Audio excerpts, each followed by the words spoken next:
নমস্কার সবাইকে। আমি রাজেশ অধিকারী। আমার আরও একটা ব্লগে আপনাদের সকলকে অনেক অনেক স্বাগতম। আজকে মহাষষ্ঠী, তাই সবাইকে জানাচ্ছি মহাষষ্ঠীর অনেক অনেক প্রীতি, শুভেচ্ছা এবং আন্তরিক অভিনন্দন। আমি আমার শহরের পূজা মণ্ডপগুলিতে যাব, প্রতিমা দেখব। তার সঙ্গে আশেপাশের শহরগুলির পূজা মণ্ডপগুলিতে যাব, প্রতিমা দেখব। কোন প্যান্ডেলের থিম এবছর কি করা হয়েছে, কোন পূজা মণ্ডপ এবছর কততম বর্ষে পড়লো, তারা বিশেষ কোনো পুরস্কার পেয়েছে কিনা, এই সব কিছুই আপনাদের সঙ্গে শেয়ার করে নেব। আমার সঙ্গে থাকুন। তাহলে চলুন ভিডিওটা দেখা যাক। এটি হলো প্রতাপপুর দুর্গাপূজা কমিটির পুজো। এনাদের থিম এবারে ছিল স্বর্গরাজ্যে মা দুর্গা। এনাদের সাথে কথা বলে জানতে পারলাম এনাদের পুজো এবারে 60তম বর্ষে পড়েছে। প্রত্যেক বছরই প্রায় এনারা কোনো না কোনো জিনিসের জন্য পুরস্কার পান। জানলাম 4 বছর বেস্ট মণ্ডপের জন্য এনারা পুরস্কার পেয়েছেন, একবার প্রতিমার জন্যও পেয়েছেন এবং আরেকবার সামাজিক সচেতনতার জন্যও পেয়েছেন। আপনাদেরকে একটা তথ্য দিয়ে রাখি, বিশ্ব বাংলা শারদ সম্মান 2025 পূর্ব মেদিনীপুর জেলার মধ্যে এই প্রতাপপুর দুর্গাপূজা কমিটি সেরা মণ্ডপের পুরস্কার পায়। ভেতরে প্রবেশ করলাম এবং মাকে দেখলাম, খুব সুন্দরভাবে সাজানো গোছানো, গয়নায় সুসজ্জিত এবং সুশোভিত মা দুর্গা।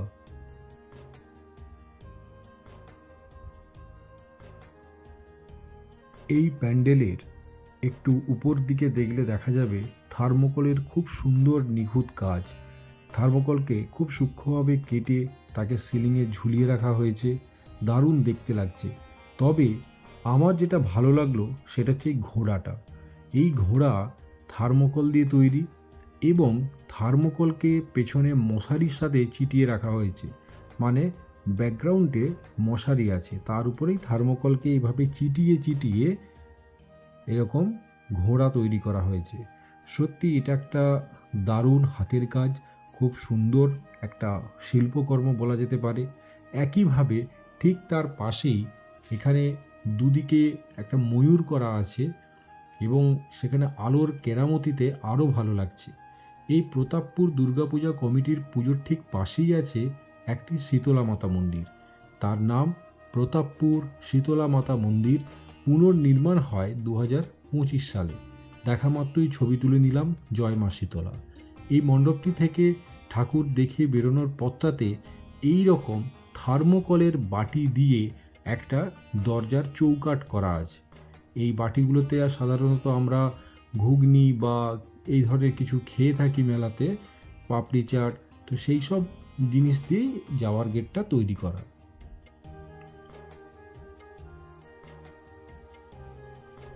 নারায়ণ দিঘি সার্বজনীন পুজো কমিটির এবছরের নিবেদন মানত।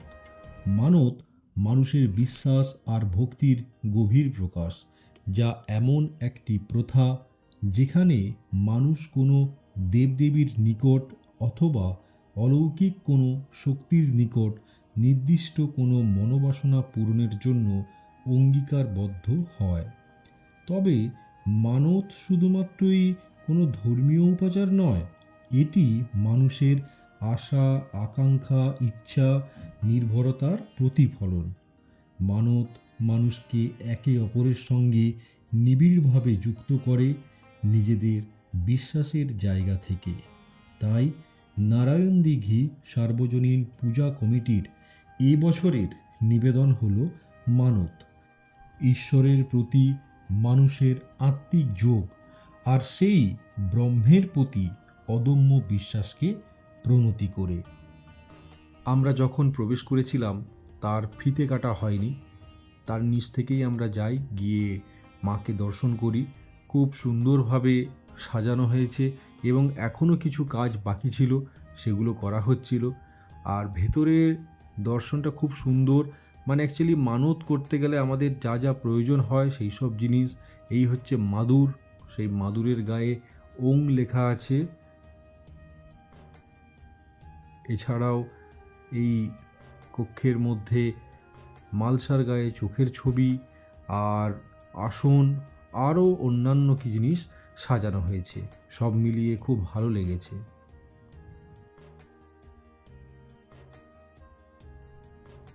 রাধামণি থেকে পাঁশকুড়া যাওয়ার পথে একাধিক পুজো মণ্ডপ আছে, খুব সুন্দর সুন্দর। তাদের থিমও যেমন সুন্দর, প্রতিমাও তেমন সুন্দর, এবং সমাজ সচেতনতার দিক থেকেও তারা খুব সুন্দর। তো সেই রকমই একটি পুজো মণ্ডপ দেখলাম বটতলাতে, ওই পাঁশকুড়া যাওয়ার পথেই পড়ে। যাওয়ার পথে থমকে দাঁড়িয়ে গেলাম, সত্যি থেমে যেতে আমি বাধ্য হলাম। এত সুন্দর আলপনা আঁকা হয়েছে মণ্ডপের সামনে, মেন রাস্তার উপর, তা না চোখে দেখলে আপনি বুঝতে পারবেন না, আপনাকে থামতেই হবে। সুতরাং আমি থামলাম এবং সামনে গিয়ে দেখলাম কাজ এখনও সম্পূর্ণ হয়নি। কাজ শেষ করার একটা তোড়জোড় চলছে। একে অপরের সঙ্গে হাতে হাত মিলিয়ে একে অপরের সাথে তুলির টান, সূক্ষ্ম টান দেওয়া চলছে যাতে দ্রুত কাজটা শেষ হয়। ভেতরে ঢুকলাম, মাকে দেখলাম। এখানের ঠাকুরের পরিবেশটা একটু অন্যরকম, অন্যভাবে একটু সাজানো হয়েছে। সব মিলিয়ে আর 5টা মণ্ডপের থেকে একটু আলাদা। ভেতরের ইন্টেরিয়র ডেকোরেশনটাও খুব সুন্দর। এখানে 2টো ঝাড়বাতি আছে, এই একটা আর মূল ফটকের সামনে।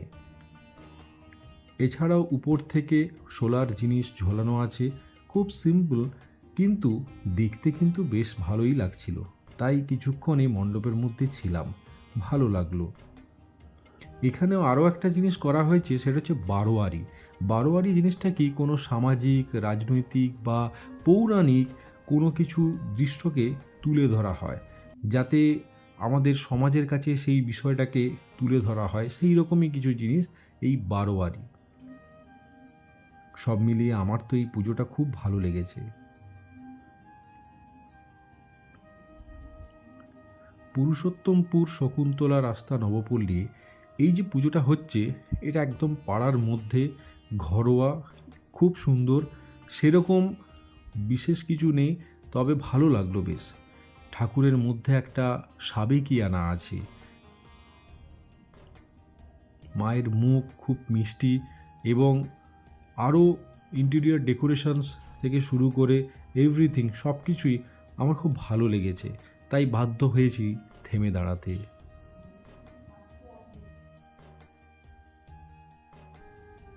এটি হলো অনন্তপুর নবতরুণ সংঘ।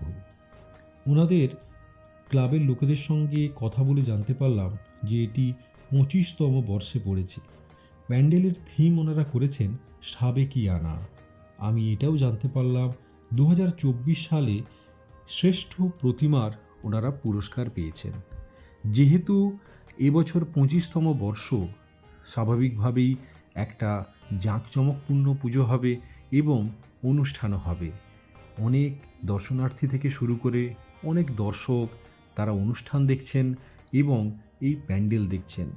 যাওয়ার পথে কিছুটা সময় আমি দাঁড়িয়ে এই মন্দির দেখলাম, এই প্যান্ডেল দেখলাম, খুব ভালো লাগলো, অপূর্ব। প্যান্ডেলের যে লাইটিংগুলো, সেগুলোও খুব সুন্দর। ভেতরে মায়ের পোশাক একদম ডাকের কাজ, মানে শোলা দিয়ে করা, থার্মোকলের কাজ। ভেতরের ইন্টেরিয়র ডেকোরেশনসটাও খুব সুন্দর, মনোমুগ্ধকর। লাইটের খেলা, থার্মোকলের কাজ এবং ডুপ্লিকেট ফুল, সে সব কিছু দিয়ে একটা মায়াবী পরিবেশ। আমার তো খুব ভালো লেগেছে। ভিডিওটি ভালো লাগলে আপনারা লাইক, কমেন্ট এবং শেয়ার করুন। চ্যানেলটি সাবস্ক্রাইব করে আমার পাশে থাকুন। খুব তাড়াতাড়ি দেখা হচ্ছে মহাসপ্তমীতে। সকলে ভালো থাকবেন, সুস্থ থাকবেন। নমস্কার।